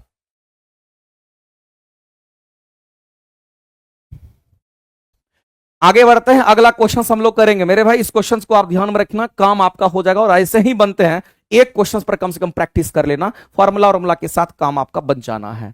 आगे चलते हैं, धातु वे तत्व है मेरे भाई जिनमें क्या होता है, बताओ, हजारों बार बताया है तुम लोगों को कि धातु की अगर हम बात करते हैं मेरे भाई, तो धातु में इलेक्ट्रॉन त्यागने की प्रवृत्ति होती है। इलेक्ट्रॉन को क्या करता है, ये कहेंगे धातु में इलेक्ट्रॉन त्यागने की प्रवृत्ति होती है। एक लाइन में एक बार में मैंने कई बार बोला है, और जब कभी भी मेरे भाई इलेक्ट्रॉन त्यागने की प्रवृत्ति होती है, तो यहां पर हमारा क्या होता है, कहेंगे पॉजिटिव आयंस हमारा क्रिएट होता है। यहां पर पॉजिटिव आयंस हमारा इसी के कारण हमारा बनता है, जो कि इलेक्ट्रॉन बाहर निकल रहा है। लेकिन अगर हम यहां पर बात करते हैं किसका, अगर हम अधातु की अगर हम बात करते हैं, इसी का जस्ट उल्टा हमारा होता है। और हम लोग जानते हैं कि अधातु में मेरे भाई इलेक्ट्रॉन ग्रहण करने की प्रवृत्ति होती है। तो एक में ग्रहण करने की प्रवृत्ति होगी, इसमें ग्रहण करने की प्रवृत्ति होगी, इसमें ग्रहण करने की प्रवृत्ति होगी, और जब ग्रहण करेगा तो मेरे भाई यहां पर नेगेटिव आयंस हमारा निकल करके आता है, और नेगेटिव आयंस हमारा यहां पर बनता है। और जब कभी भी मेरे भाई नेगेटिव आयंस बनता है, तो वो अधातु ही हमारा होता है, क्योंकि अधातु में इलेक्ट्रॉन को ग्रहण करने की क्षमता और धातु में इलेक्ट्रॉन को त्यागने की क्षमता होती है। ये दोनों बात आपको ध्यान रखना है। अब मामला क्या है मेरे भाई, बताइए, धातु की बात कर रहा है, तो धातु में इलेक्ट्रॉन त्यागेगा तो पॉजिटिव आयंस बनेगा, यानी कि धन आयन बनने की प्रवृत्ति होगी, इसमें कोई दिक्कत नहीं है। ऋणायन तो नहीं बनेगा, ये सब मेरे भाई फर्जी दे रखा। आंसर करेंगे ऑप्शन नंबर हमारा यहां पर ए जो होगा, ये किसी भी सूरत में हमारा राइट हो जाएगा। आगे बढ़ते हैं मेरे भाई, अगला क्वेश्चन हम लोग देखते हैं। आगे आपके सामने में जो अभी आप टेस्ट का डिस्कशन आप देख रहे हैं, ये test platform by Naveen Kumar Singh application पर चलता है। मैथ साइंस का कॉम्बो पैक आपको मिल जाएगा, और साइड से बात अगर साइंस सिर्फ लेना है तो उसके लिए भी आपको 40 क्वेश्चंस का सेट मिलेगा, 20 सेट आपको मात्र 99 रुपए में। तो ये सब भी आपका अवेलेबल है। अगर आप चाहते हैं कि ऑनलाइन हम सेट डिस्कशन करते रहें और ऑनलाइन टेस्ट देते रहें, तो आप अपना टेस्ट देकर के डेली रात में 9 बजे आप लाइव आकर के डिस्कशन में भाग ले सकते हैं। आगे चलते हैं, अगला क्वेश्चन हम लोग देखते हैं। मेरे भाई मिसेल की बात करते हैं, और मिसेल की जो संरचना होती है वो जटिल गुच्छे की तरह होती है, इस बात को ध्यान रखना। और ये पानी के अंदर देखने को मिलता है। पादप में वायु पोल्यूशन को कम करने वाली प्रक्रिया क्या होती है, तो मेरे भाई प्लांट में क्या होता है, कहेंगे प्लांट में फोटोसिंथेसिस होता है। इस बात को आप सभी लोग जानते होंगे। प्लांट में क्या होगा, कहेंगे यहां पर फोटोसिंथेसिस होता है। और अगर प्लांट में फोटोसिंथेसिस होता है, तो फोटोसिंथेसिस के दौरान कार्बन डाइऑक्साइड को क्या करता है, CO2 को एब्जॉर्ब करता है। CO2 को ये एब्जॉर्ब करता है, इस बात को ध्यान रखेंगे। तो CO2 को एब्जॉर्ब करता है हमारे वायुमंडल से, CO2 को एब्जॉर्ब कर लेता है हमारे वायुमंडल से, और हमारा वायुमंडल कार्बन डाइऑक्साइड फ्री होने लगता है, यानी कि हम कहेंगे पॉल्यूशन खत्म होने लगता है। तो मेरे भाई वायु प्रदूषण को कम करने की बात करेगा, कहेंगे फोटोसिंथेसिस हमारा करेगा। क्योंकि हम श्वसन की बात करते हैं, श्वसन में कार्बन ऑक्सीजन लेगा, कार्बन डाइऑक्साइड छोड़ेगा। तो मेरे भाई श्वसन क्रिया के दौरान हमारा क्या कहेंगे पॉल्यूशन होता है। यहां पर मेरे भाई हम कहेंगे पॉल्यूशन हमारा फ्री होता है, कार्बन डाइऑक्साइड को एब्जॉर्ब करता है प्लांट। आगे चलते हैं, निम्नलिखित में ग्लाइकोलिसिस के दौरान हमारा क्या होता है, तो मैंने तो ये भी बात आपको बताया है मेरे भाई। जब कभी भी आपके सामने में ग्लाइकोलिसिस की बात होती है, किसकी बात होती है, जब भी आपके सामने में ग्लाइकोलिसिस की बात होती है, तो एक बात मेरे भाई ध्यान रखना, इस ग्लाइकोलिसिस की क्रिया की अगर हम बात करते हैं, ये कहां पर होता है, तो याद रखना ग्लाइकोलिसिस की क्रिया मेरे भाई कहां पर होगा, तो कहेंगे साइटोप्लाज्म के अंदर होता है। ये कहां पर होगा, तो एक लाइन में ये साइटो साइटोप्लाज्म में होता है, ये बात आपको ध्यान रखना है। साइटोप्लाज्म में होता है और इसी साइटोप्लाज्म में ग्लूकोज टूटने की क्रिया को ग्लाइकोलाइसिस कहते हैं। तो मेरे भाई इस बात को ध्यान रखना कि ग्लूकोज की हम बात करते हैं और ग्लूकोज टूटने की जो क्रिया होती है, ग्लूकोज टूटने की जो क्रिया होती है, इसी क्रिया को हम ग्लाइकोलाइसिस की क्रिया कहते हैं। और ऐसी परिस्थिति मेरे भाई हम कहते हैं साइटोप्लाज्म में 2 एटीपी ऊर्जा का निर्माण हमारा बन पाता है, 2 एटीपी ऊर्जा बनता है। तो मेरे भाई आप सीधा कहेंगे ग्लूकोज का पायरुविक एसिड में बदलना, यानी यही हमारा हो जाएगा, क्योंकि हम सभी लोग जानते हैं होता क्या है मेरे भाई, जिस ग्लूकोज की हम बात कर इसका ग्लाइकोलाइसिस होता है, ये ग्लूकोज टूटेगा तो यही पायरुविक एसिड बनाता है, फिर इसी पायरुविक एसिड से हमारा पायरुवेट बनता है, फिर इसी पायरुवेट से हमारा मेरे भाई एटीपी का फॉर्मेशन होता है, ध्यान रखना। तो ग्लूकोज पायरुवेटिक एसिड में बदलता है, हम कहते हैं इसी में हमारा ये हमारा जो क्रिया होता है साइटोप्लाज्म में कोशिका द्रव में होता है और यहीं पर कहते हैं 2 एटीपी ऊर्जा का निर्माण होता है। तो मेरे भाई ये इसमें विघटित होगा, तो ग्लूकोज का पायरुविक एसिड में बदल जाना ही हमारा ग्लाइकोलाइसिस होता है, जो कि साइटोप्लाज्म के अंदर देखने को मिलता है। बिल्कुल, आगे चलते हैं। अगला शुद्ध रुधिर की बात कही गई है मेरे भाई। शुद्ध रुधिर कहने का मतलब हमारे ब्लड में क्या होगा, कहेंगे हमारे ब्लड में ऑक्सीजन की बात करते हैं, इसको कहते हैं कि ब्लड में अगर ऑक्सीजन है तो शुद्ध रुधिर बोलेंगे, और ब्लड में कार्बन डाइऑक्साइड उसको अशुद्ध रुधिर कहते हैं। कहता है शरीर के विभिन्न भाग में लेके जाता है, तो मेरे भाई इसी को शुद्ध रक्त कहते हैं, इसी को हम लोग क्या कहते हैं, शुद्ध रक्त कहते हैं। और आपको मैंने बताया था कि शुद्ध रक्त का मेरे भाई अगर प्रवाह अगर होता है तो कौन करता, कहेंगे वो हमारा धमनी करता है। धमनी कहिए या फिर इसको महाधमनी कह दीजिए, दोनों चलेगा। धमनी या फिर महाधमनी कह दीजिए, दोनों चलेगा। और अशुद्ध रक्त का प्रवाह हमारा क्या करता है, वेन करता है। ध्यान रखेंगे मेरे भाई। तो आप सीधा कहेंगे वेन तो नहीं होगा, हम कहेंगे महाधमनी है, राइट आंसर मारिए। आगे चलते हैं। मेडुला ऑब्लांगाटा मेरे भाई हम सभी लोग जानते हैं कि मेडुला ऑब्लांगाटा जो हमारे ब्रेन का पार्ट होता है, ये हमारे ब्रेन में होता है। ये कहां पे होता है, तो हमारे ब्रेन में होता है। तो हम लोग जानते हैं कि जो हमारा ब्रेन होता है, इसी ब्रेन में एक मस्तिष्क का भाग होता है, जिसको हम लोग यहां पर पश्च मस्तिष्क के नाम से जानते हैं। ये बात आपको ध्यान रखना है। अगर पश्च मस्तिष्क की बात करते हैं, इसी में हमारा क्या होता है, कहेंगे इसी के अंदर हम लोग देखते हैं, तो मेडुला ऑब्लांगाटा को हम लोग देखते हैं यहां पर, यहीं पर मेडुला ऑब्लांगाटा हमारा होता है। इस बात को आप ध्यान रखेंगे। और जो मेडुला ऑब्लांगाटा होता है, ये हमारे शरीर के अंदर जितने भी अनैच्छिक क्रिया होती है उसको कंट्रोल करती है। ये अनैच्छिक क्रिया को क्या करती है, कहेंगे अनैच्छिक क्रिया को कंट्रोल करने का अगर कोई काम करती है तो हम सीधा कहेंगे यही करेगा, और आंसर हमारा यहां पर हो जाएगा। लेकिन आपको ध्यान रखना है, इसी में हम कहेंगे पोन्स का भी पार्ट होता है। इसी में क्या होगा मेरे भाई, तो याद रखेंगे हमारा हाइपोथैलेमस भी हमारा होता है। यहीं पर हमारा हम कहेंगे थैलेमस की बात नहीं, इसी में हाइपोथैलेमस नहीं है, तो हमारे ब्रेन का अग्र ब्रेन भाग होता है, इसको हम लोग सेरेबेलम के नाम से जानते हैं। ये हमारा सेरेबेलम होता है, जो कि शरीर को संतुलित बनाए रखने में मदद करता है। तो मेरे भाई ध्यान रखना, ये सबसे छोटा भाग ब्रेन का हमारा होता है। तो ब्रेन का ही हम कहेंगे पिछला भाग, ये पीछे वाला हिस्सा होता है, और ये अनैच्छिक क्रिया को कंट्रोल करता है। इस बात को ध्यान रखेंगे। रिफ्लेक्स एक्शन मेरे भाई कौन देता है, कहेंगे स्पाइनल कॉर्ड देता है। इस बात को ध्यान रखना।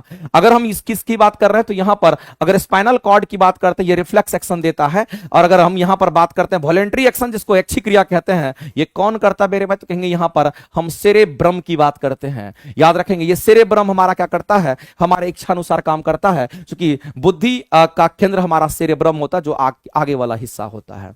तो मेरे भाई आंसर करेंगे ऑप्शन नंबर बी जो है राइट हो जाएगा। अनैच्छिक क्रिया जो हमारे इच्छानुसार नहीं होता है, दिल धड़कता है, हार्ट धड़कता है, हमारी इच्छानुसार नहीं धड़कता, हम रोक नहीं सकते हैं, रोकेंगे तो मरिए जाएंगे। हार्ट धड़कता है, दिल धड़कता है, हमारा देखिए पलक झपकता है, जो अपने आप हो जाता है, जिसको आप रोक नहीं सकते हैं, जिसको आप कंट्रोल नहीं कर सकते हैं, उसको कौन करता है, तो हमारे ब्रेन का मेडुला ऑब्लांगाटा कंट्रोल करता है। अगर मेरे भाई साधारण क्रिया की तुलना में प्रतिवर्ती क्रिया अगर शीघ्र होती है, यानी कि बहुत जल्दी होता है, रिफ्लेक्सेशन तुरंत होता है, क्योंकि प्रतिवर्ती क्रिया मेरे भाई स्पाइनल कॉर्ड में होता है। याद रखना, ये कहां पर होता है, कहेंगे हम लोग स्पाइनल कॉर्ड में होता है। इस बात को ध्यान रखना। और अगर ये स्पाइनल कॉर्ड में होता है, तो हम लोग जानते हैं स्पाइनल कॉर्ड में 31 जोड़ा, कितना जोड़ा मेरे भाई, 31 जोड़ी स्पाइनल नर्व मौजूद होता है। इसमें 31 जोड़ा हमारा स्पाइनल नर्व होता है। ये बात आपको किसी भी सूरत में ध्यान रखना। यहां पर 31 जोड़ा हमारा क्या, तो स्पाइनल नर्व होता है, और इसी स्पाइनल नर्व में हम लोग जानते हैं मेरे भाई कोई भी सिग्नल सबसे पहले हमारा यहीं पहुंचता है, इसलिए ये क्रियाएं जल्दी होती है। क्योंकि मेरे भाई साधारण क्रिया का नियंत्रण हमारा जो होता है वो कौन करेगा, तो इसका नियंत्रण कौन करता है, इसका नियंत्रण मेरे भाई हमारा यहां पर कहेंगे सेरेब्रम करता है। इस बात को ध्यान रखना। इसका नियंत्रण कौन करेगा, तो सामान्य क्रिया का नियंत्रण सेरेब्रम करता है। इस बात को ध्यान रखना। और जो सेरेब्रम है मेरे भाई, ये अग्र मस्तिष्क का हमारा भाग होता है। ये किसका भाग होगा, तो सीधा कहेंगे ये हमारा अग्र मस्तिष्क का यहां पर भाग होता है। एक लाइन में कहानी हमारा सिंपल है मेरे भाई। ध्यान रखेंगे। तो यहां पर इसीलिए हमारा होता है, क्योंकि साधारण क्रिया का नियंत्रण कौन करता है, ये आपसे पूछा गया, क्योंकि साधारण क्रिया का नियंत्रण कौन करता, कहेंगे प्रमस्तिष्क करता है। आप यहां पर अग्रमस्तिष्क के सेरेब्रम की बात हो रही है, ध्यान रखना। और रिफ्लेक्स एक्शन का काम कौन करता है, स्पाइनल कॉर्ड। स्पाइनल नर्व में सबसे पहला मेरा भाई इसी में हमारा क्या इंफॉर्मेशन पहुंचता है, इसलिए ये क्रियाएं बहुत फास्ट होती है। आगे चलते हैं, अगला क्वेश्चन हम लोग देखते हैं। एक लिंगी पुष्प के बारे में बोला गया है। एक बात बताइए मेरे भाई, अगर एक लिंगी पुष्प कह दिया, इसका मीनिंग क्या है? इसका मतलब है मेरे भाई, जब कभी भी हमारा एक लिंगी बोल देता है, इसका मतलब एसेक्सुअल की बात कर रहा है। ये एक लिंगी पुष्प की बात कर रहा है, इसका मतलब है मेरे भाई ये एसेक्सुअल फ्लावर की बात कर रहा है। और जब कभी भी एसेक्सुअल फ्लावर की बात करेगा तो आप सीधा कहेंगे या तो इसमें मेल होगा या तो फीमेल होगा। मेरे भाई याद रखना, इसमें या तो मेल होता है या तो फीमेल होता है, इस बात को ध्यान, या तो मेल होगा या तो इसमें क्या होगा, कहेंगे यहां पर फीमेल होता है। ये दोनों बात आपको किसी भी सूरत में याद रखना है। दोनों मेरे भाई ये होता है, या तो मेल होगा या तो फीमेल होगा। ये द्विलिंगी में, अगर इसको द्विलिंगी कहते हैं तो उसमें क्या होगा मेरे भाई, मेल और फीमेल दोनों होता है। लेकिन मेरे भाई बाइसेक्सुअल में वैसा होता है, ये एसेक्सुअल है, या तो उसमें मेल होगा या तो फीमेल होगा। जैसे एक लिंगी पुष्प की अगर हम बात करते हैं तो मेरे भाई इस बात को ध्यान रखना है, या तो इसमें मेल होगा या तो फीमेल होगा। और हम सभी लोग जानते हैं कि किसी भी फूल की बात करते हैं, किसी भी पुष्प की बात करते हैं, इसका मेल पार्ट और फीमेल पार्ट के नाम आपको याद रहने चाहिए। इसका मेल पार्ट और फीमेल पार्ट के नाम आपको याद रखना। मेल पार्ट को क्या कहते हैं, इसको हम लोग पुंकेसर कहते हैं, याद रखिएगा इसको पुंकेसर। फीमेल पार्ट को क्या कहेंगे, तो इसको हम लोग यहां पर स्त्री केसर के नाम से जानते हैं। यह चीज आपको किसी भी सूरत में याद रखना है। कहां रुकिए ना, हो जाएगा मेरा। इनमें पुंकेसर और स्त्री केसर दोनों एक साथ उपस्थित होते हैं। मेरे भाई कह रहा है कि दोनों एक साथ उपस्थित होता है। आप ही बताइए, इसमें दोनों एक साथ उपस्थित रहेगा। मेरे भाई यहां पर पुंकेसर और स्त्री केसर दोनों होगा। ये मेल भी है, ये फीमेल है, तो ये बाइसेक्सुअल में होगा, एसेक्सुअल में ये नहीं होगा। खत्म। तो पहला तो आंसर हो नहीं सकता, तो ये हमारा ऐसे भी खत्म हो गया। सही चीज बताना है। इनमें या तो पुंकेसर होगा, मेल होगा, या तो स्त्री केसर फीमेल होगा। ये स्टेटमेंट राइट है। और मेरे भाई अगर बात करते हैं हम लोग किसका, एसेक्सुअल फ्लावर की बात करते हैं, इसमें सेल्फ पॉलिनेशन होता है, इसमें क्रॉस पॉलिनेशन नहीं होता है। इसमें सेल्फ पॉलिनेशन होता है, पर परागन होता है, सेल्फ पॉलिनेशन होता है। इस बात को ध्यान रखें। सॉरी, इसमें क्रॉस पॉलिनेशन हमारा ये क्रॉस पॉलिनेशन को प्रदर्शित करता है, इसको पर परागन कहते हैं। ये किसको प्रदर्शित करता है, पर परागन को प्रदर्शित करता है, ये क्रॉस पॉलिनेशन को। मेरे भाई ध्यान रखना, क्योंकि यहां पर इसमें तो हमारा या तो मेल होता है या तो फीमेल होगा। तो अगर मेल है या फीमेल है तो किसी दूसरे फूल से ये क्या करेगा, तो कहेंगे यहां पर पॉलिनेशन करेगा, इसलिए क्रॉस करता है। एक ही फूल में मेल फीमेल नहीं है कि हो जाएगा। एक ही फूल में अगर मेल फीमेल दोनों है तो उसको बाइसेक्सुअल कहते हैं, और उसमें हमारा क्या होता है, स्वपरागन होता है। लेकिन एक में खाली मेल है, दूसरे में खाली फीमेल है, दोनों कर लेगा, तो ऐसी परिस्थिति में उसको क्रॉस पॉलिनेशन कहते हैं, पर परागन के नाम से जानते हैं। एक लिंगी पुष्प केवल पुंकेसर को प्राप्त करता है तथा फल उत्पन्न करते हैं। तो मेरे भाई एक बात बताइए, एक लिंगी जो पुष्प होता है ये केवल पुंकेसर थोड़ी होता है, स्त्री केसर भी होता है। या तो पुंकेसर या तो स्त्री केसर, इसलिए ये गलत हो जाएगा, क्योंकि केवल पुंकेसर को डायरेक्ट कह रहा है। हम कहेंगे या तो पुंकेसर या तो स्त्री केसर, ये स्टेटमेंट सही होगा। तो दूसरा और तीसरा हमारा करेक्ट है। जब दूसरा तीसरा करेक्ट होगा तो ऑप्शन नंबर बी के साथ आप जाइए और सीधा आप आंसर लगाइए। ऑप्शन नंबर बी जो होगा आपका किसी भी सूरत में राइट हो जाएगा।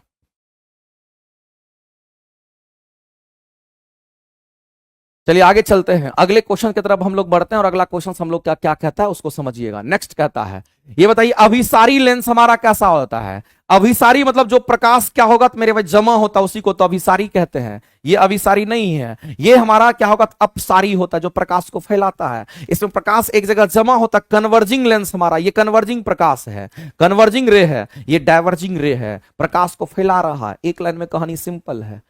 आगे चलते हैं, गोलीय दर्पण कांच के जिस खोखले गोले का भाग होता है, उस खोखले गोले का जो केंद्र होता है मेरे भाई क्या कहेंगे, तो सीधा कहेंगे इसको वक्रता केंद्र कहते हैं। हम लोग जानते हैं गोलीय दर्पण ये हो गया, गोलीय दर्पण का ये केंद्र होता है। और हम सभी लोग जानते हैं मेरे भाई कि अगर हमारा कोई गोलीय दर्पण, इसको बीचों बीच अगर आप कट कर देते हैं, यानी कि बीचों बीच अगर मेरे भाई यहां पर क्रॉस सेक्शन कर देते हैं, तो दो तरह के दर्पण निकल करके आते हैं, और दोनों में पेंटिंग किधर करेंगे, तो राइट साइड में पेंटिंग होता है, इसे पेंटिंग कर दीजिए।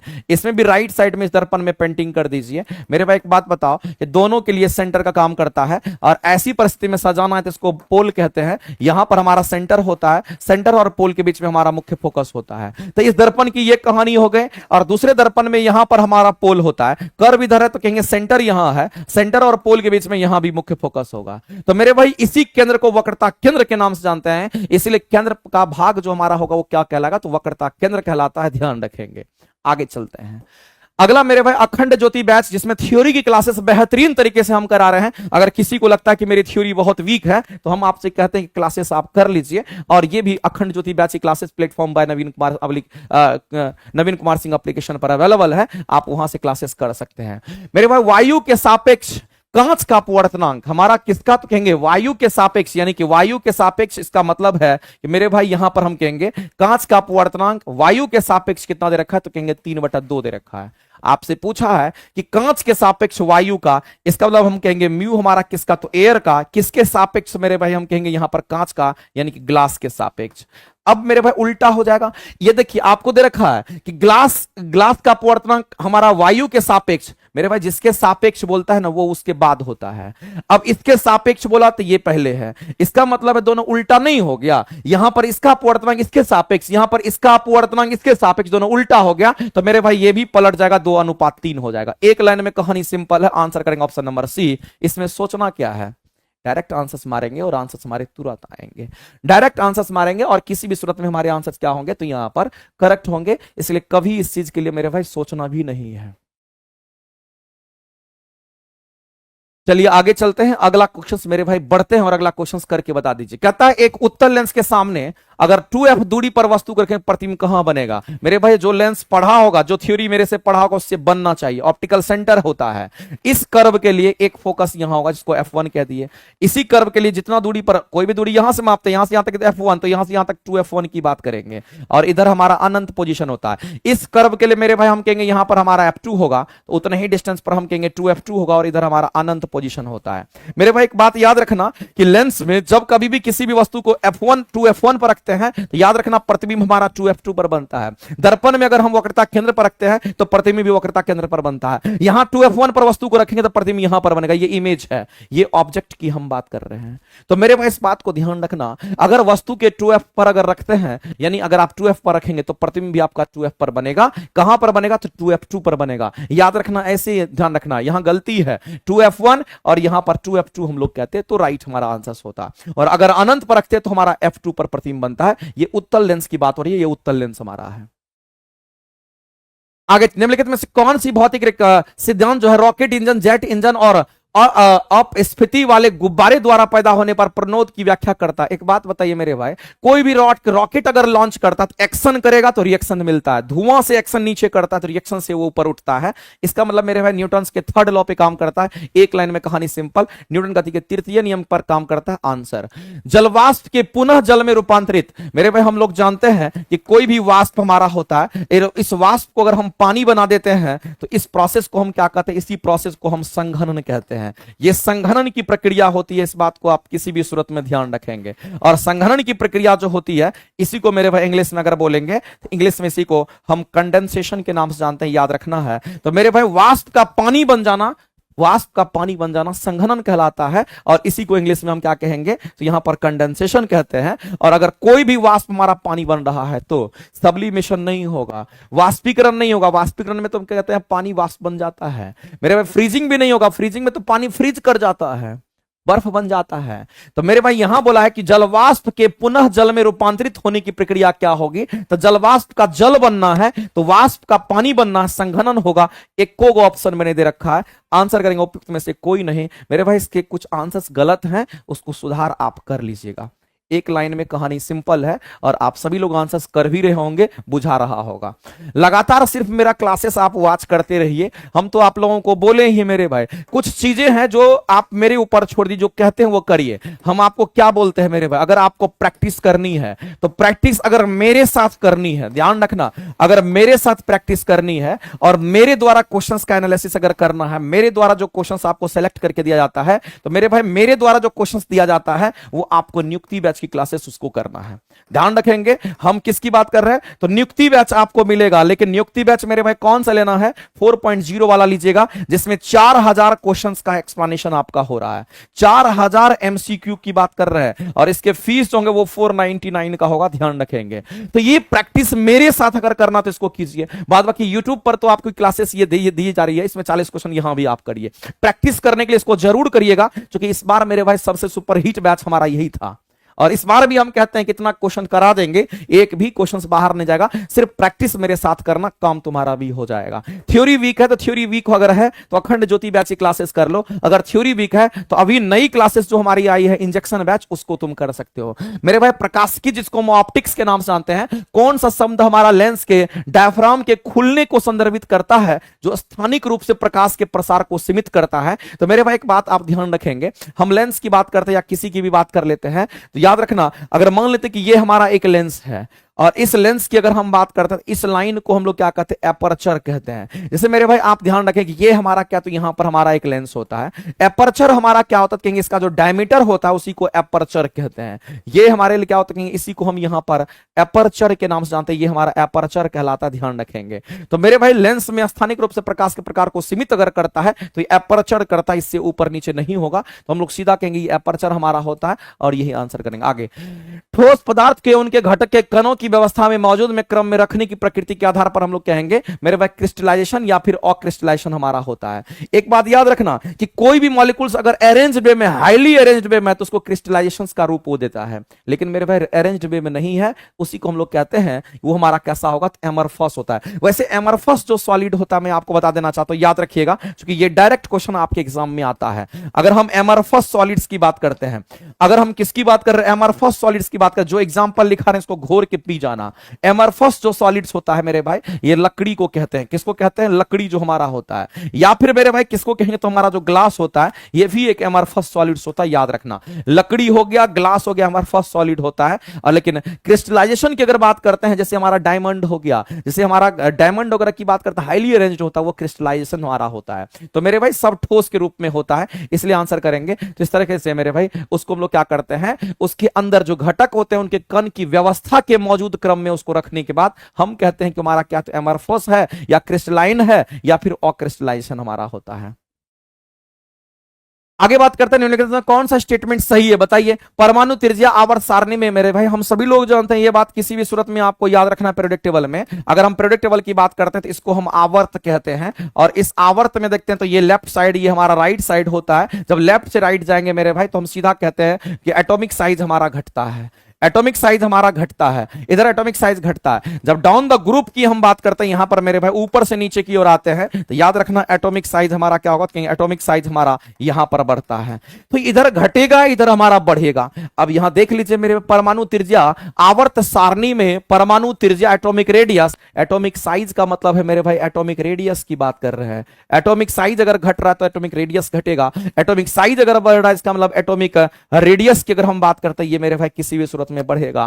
तो यहां कह रहा परमाणु त्रिज्या आवर्त सारणी में किसी आवर्त में आगे की ओर बढ़ते हुए, आगे की ओर बढ़ता हुआ मतलब ये लेफ्ट से राइट की बात कर रहा है, इसका मतलब है मेरे भाई ये लेफ्ट से राइट की बात कर रहा है। कह रहा कि बढ़ता है, तो मेरे भाई लेफ्ट से राइट में बढ़ता थोड़ी है, तो घट रहा है, ये गलत हो गया, खत्म।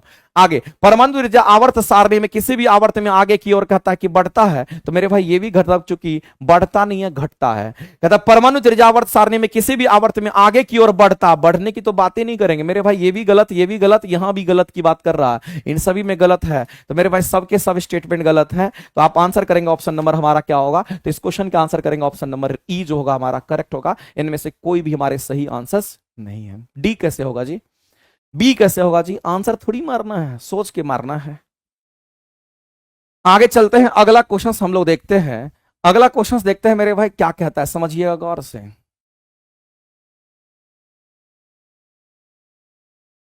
सर क्लास डुअल लैंग्वेज में, ये डुअल लैंग्वेज क्या होता है, बाइलिंगुअल समझ में, डुअल लैंग्वेज, अरे बाइलिंगुअल तो है। अब बाइलिंगुअल कहने का मतलब अब तुम मेरे क्लास में बाइलिंगुअल तुमको नहीं बुझाएगा तो फिर दूसरे क्लास में तो साफ ही नहीं बुझाएगा। चलो आगे चलते हैं, आज का ये लास्ट क्वेश्चन है मेरे भाई। एक्वारेजिया के बारे में तो सुना होगा और मैंने कई बार भी बताया है, एक्वारेजिया पर बीपीएससी को बहुत प्यारा नहीं पूछा तो पूछने की संभावना है। एक्वारेजिया हमारा क्या कहेंगे, एक सॉल्यूशन है ये मेरे भाई, क्या कहेंगे तो इसको हम लोग कहेंगे एक सॉल्यूशन है, ये एक विलियन होता है। लेकिन इसमें याद रखना कि सांद्र HNO3 होता है या फिर सांद्र HCl की बात कर, सांद्र HCl के यहां पर मेरे भाई 3 भाग की बात करते हैं और तथा मेरे भाई सांद्र HNO3 की अगर हम बात करते हैं तो सांद्र HNO3 के यहां पर एक भाग का मिश्रण होता है। ये एक भाग का ये क्या होता है मेरे भाई, तो हम सीधा कहेंगे ये हमारा मिश्रण होता है, इस बात को ध्यान रखना, जिसमें सोना चांदी सब घुलनशील होता है। इसी में कहते हैं कि जिसमें सोना की हम बात करते हैं, जिसमें सोना हो गया, जिसमें हम चांदी की बात करते हैं, ये सब घुलनशील होता है। जिसमें सोना हो गया, चांदी हो गया, प्लेटिनम की अगर हम बात करते हैं तो सोना चांदी प्लेटिनम की बात करते हैं, ये सब सोना चांदी प्लेटिनम हमारा कैसा होता है, कहीं यहां पर हमारा घुलनशील होता है। एक लाइन में मेरे भाई कहानी सिंपल है, ये घुलनशील होता है, इसमें ये सब घुलनशील होता है। तो मेरे भाई आपसे बोला गया है इस क्वेश्चन में कि हम एक्वारेजिया की बात करते हैं, इसको अम्लराज कहते हैं। ये अम्लीय संक्षारक और ऑक्सीकारक मिश्रण होता है जिसमें सांद्रिक HCl के अम्ल के कितने भाग होंगे मेरे भाई, तो मेरे भाई HCl बोला है ना, HCl कहते हैं HCl, 1 2 3 यानी 3 भाग होता है, इसका 3 भाग हमारा होता है। और सांद्रित नाइट्रिक अम्ल जो HNO3 होता है उसका 1 भाग होता है। मैंने तो वही लिखा है, HCl के कितने भाग, 3 भाग, सांद्र HNO3 के कितने भाग, तो 1 भाग। तो मेरे भाई इस खाली जगह पर पूछ रहा था कितना भाग होगा, कहेंगे 3 भाग होगा, 3 भाग है ऑप्शन में, ऑप्शन नंबर बी आपका करेक्ट हो जाएगा, जिसमें सोना चांदी ये सब हमारा पित्त घुलनशील होता है। ठीक है, तो याद रखिएगा मेरे भाई, तरीका भी बता दिए, HCl यानी 3 अनुपात हो गया वहीं पर, 3 भाग वहीं पर, तो HNO3 का एक भाग याद रखना है, कहानी सिंपल है। तो मेरे भाई आज का जो डिस्कशन है वो आपका यहीं पर होता है खत्म। लेकिन मैं आप लोगों से कहता हूं मेरे भाई कि जो लोग प्रैक्टिस मेरे साथ करना चाहते हैं, जिसको लगता है कि हमको इस बार सिलेक्शन लेना है, क्योंकि इस बार कंपटीशन बहुत टफ होगा, आप समझ लिए 8-9 लाख बच्चे से कम नहीं बैठेंगे, और वैसी परिस्थिति में आपको सिलेक्शन लेना है तो मेरे भाई किसी भी सूरत में आपको मैक्सिमम मार्क्स लेकर के आना पड़ेगा, और वैसी परिस्थिति में आपको हर एक क्वेश्चन से गुजरना पड़ेगा। इसीलिए नियुक्ति बैच की क्वेश्चंस हमने बढ़ा रखे हैं, 4000 क्वेश्चंस का हमने गारंटी लिया कि 4000 क्वेश्चन प्रॉपर कराएंगे, वो 4000 नहीं 15-20 हजार क्वेश्चन तक हम पहुंचा देंगे, और सबसे बेहतरीन, सबसे लाजवाब, सबसे खूबसूरत तरीके से वहां पर हम पूरा का पूरा एक्सप्लेनेशन देते हैं। उससे बढ़िया एक्सप्लेनेशन कहां और हो सकता है मेरे भाई, आप वहां करिएगा। अगर आपका थ्योरी वीक है तो इंजेक्शन बैच ले लीजिए, नहीं तो आप अखंड ज्योति बैच की क्लासेस आगे निकल गई है, आप उसको भी कर सकते हैं। बात बाकी आपके ऊपर डिपेंड करता है आप क्या चाहते हैं मेरे भाई। मेरा काम है कहना, मेरा काम है करना, जो करेंगे, जो मेहनत करेंगे उनको सफलता जरूर मिलेगी, और हम चाहेंगे कि एक बच्चे भी सफल हों जो हमसे खास करके पढ़े। आप देख लीजिए TRE 3 में मैक्सिमम बच्चे का सिलेक्शन हुआ है, हम 9-10 का रिजल्ट आने दीजिए, मैक्सिमम बच्चे सिलेक्शन मिलेंगे। यहां पर मेरे भाई बहुत बच्चे का सिलेक्शन हो रहा है। इसलिए अगर आपको लगता है कि मेरे अंदर कमी है तो उसको आप इंप्रूव कीजिए, समय फिर बाद नहीं मिलेगा। इसलिए मेहनत कीजिए लाजवाब तरीके से, और रिजल्ट भी दीजिए लाजवाब तरीके से। और हम चाहेंगे 1-2 मार्क्स से कभी पीछे, ये नहीं कि 1 मार्क्स से हम 1 मार्क्स ज्यादा है, 1 मार्क्स से छूट गए, ऐसा नहीं होना चाहिए। मार्क्स है तो मेरे भाई ज्यादा है, या तो सबसे कम में लाओ, दिक्कत नहीं होगा। लेकिन 1-2 नंबर का जो लफड़ा होता है ना, उसमें हमेशा दिक्कत होता है। पास कर गए तो बहुत अच्छा, नहीं किए तो बहुत दिक्कत होगा। इसलिए ऐसा तैयारी कीजिए कि आर पार की लड़ाई हो, पारे कर जाना है, इतना मार्क्स लेकर के आना है। अगर 120 नंबर साइंस TGT में पूछेगा तो 120 में साइंस सब मिलाकर के 120 पूछेगा, तो आप टारगेट करिए कि 120 में हमको 100 प्लस मार्क्स लेकर के आना है, आ जाएगा। 88 नंबर तो मेरे भाई साइंस का है, और 88 नंबर में अगर मेरे साथ बढ़िया से तैयारी कर लीजिएगा, 88 नंबर में 80 नंबर कोई नहीं काटेगा। और उसके बाद तुम्हारा उधर है 40 पेपर कॉमन, उधर 32 नंबर का, उधर देख लो। तो कर सकते हो, डिपेंड करता है तुम्हारे ऊपर, तुम मेहनत करोगे तो सब कुछ हो जाएगा। मेरे साथ मेहनत करो, इस बार करके देखो। मेरा ये टारगेट है, मैक्सिमम बच्चे का रिजल्ट इस बार भी फिर कराएंगे। तो मेरे भाई आज के लिए इतना ही, बहुत बहुत धन्यवाद, आप लोग लगातार जुड़े रहे। मिलते हैं हम लोग फिर अगले क्लासेस में। Thank you very much. ये क्लासेस आपको डेली रात के 9 बजे लाइव होती है, और 40 क्वेश्चन साइंस का डिस्कशन आपको मिलता है। ठीक है, चलिए बहुत बहुत धन्यवाद, मिलते हैं हम लोग फिर अगले क्लासेस में। Thank you very much.